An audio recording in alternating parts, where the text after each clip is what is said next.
Por que tantos vinhos premiados decepcionam quando você finalmente os experimenta em casa? Você já passou por isso? Se empolgou com um vinho super premiado, gastou um pouco mais do que gostaria, levou para casa com a expectativa lá em cima e na hora de provar, sentiu um gosto comum, até sem graça. Parece familiar. Isso acontece com mais frequência do que você imagina. E o motivo está longe de ser seu paladar.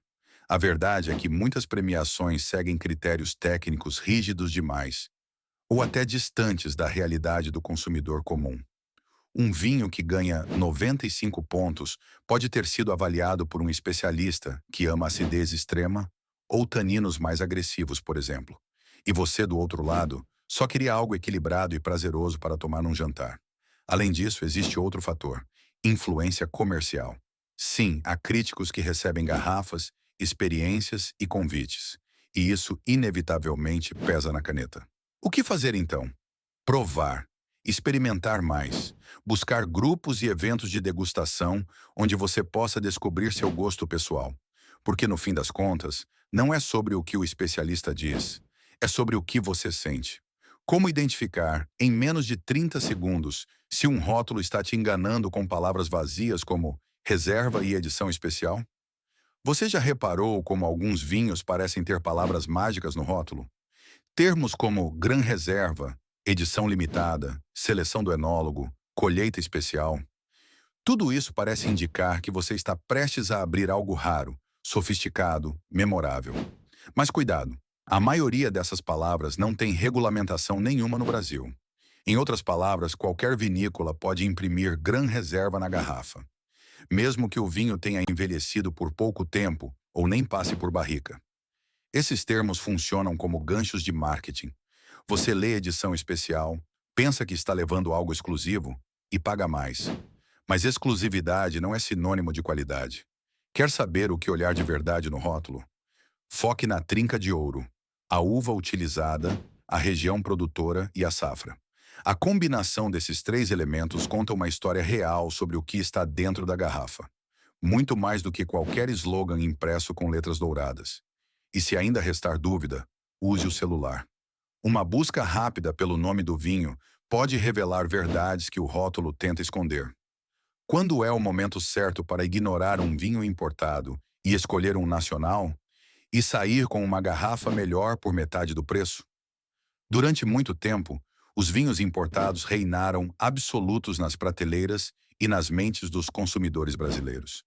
Era quase automático. Se é francês, italiano ou argentino, deve ser bom. Mas os tempos mudaram. Hoje o Brasil produz vinhos que ganham prêmios internacionais, conquistam paladares exigentes e, o melhor, chegam ao seu copo com muito mais custo-benefício. E tem mais. O preço do vinho importado no Brasil carrega uma bagagem enorme. Impostos, taxa de importação, margem das distribuidoras e custos de logística. O mesmo vinho que custa 5 euros na Europa chega aqui por R$ 150 ou mais.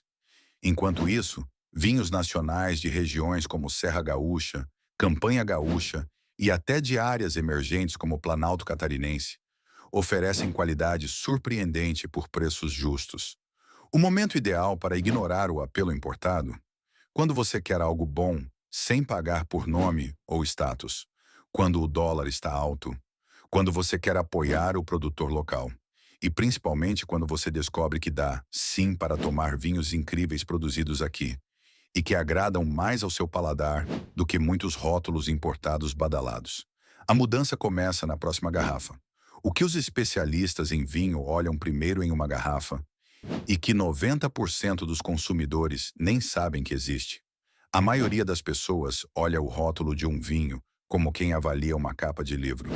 Se for bonito, impactante e tiver palavras rebuscadas, deve ser bom, certo?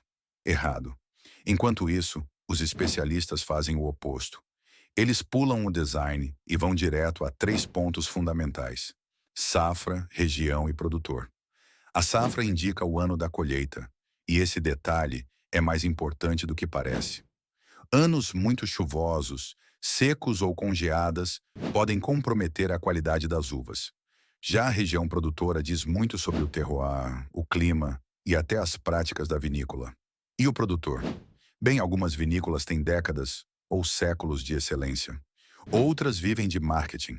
Quando você entende como essa leitura funciona, começa a enxergar o vinho como um produto com identidade. E não apenas como uma garrafa chique. É como aprender a ler um mapa do tesouro. A rota certa te leva a experiências incríveis, mesmo pagando menos. O segredo das vinícolas boutiques que faz algumas cobrarem o dobro por um vinho mediano. E como descobrir se você está sendo feito de trouxa? Você já ouviu a expressão vinho de autor? É aquele produzido por vinícolas pequenas, geralmente com foco em rótulos exclusivos, quase artesanais. E sim, muitos desses vinhos são fantásticos. Mas também existem os que surfam na onda da exclusividade para cobrar caro por algo mediano. O segredo, nada glamouroso, é que algumas vinícolas boutique investem muito mais em storytelling do que em qualidade de produção. Rótulos com design sofisticado, nomes em francês, edições limitadas com 842 garrafas numeradas à mão, tudo isso encanta. Mas será que o vinho é bom? Para não cair nesse conto, pesquise a vinícola antes. Veja se ela já foi premiada, se os críticos falam dela, se está presente em feiras sérias. Outra dica: desconfie de rótulos novos com preços muito altos. O vinho pode ser artesanal, mas isso não significa que seja excepcional. Exclusividade é boa, desde que venha acompanhada de conteúdo. Obrigado por assistir.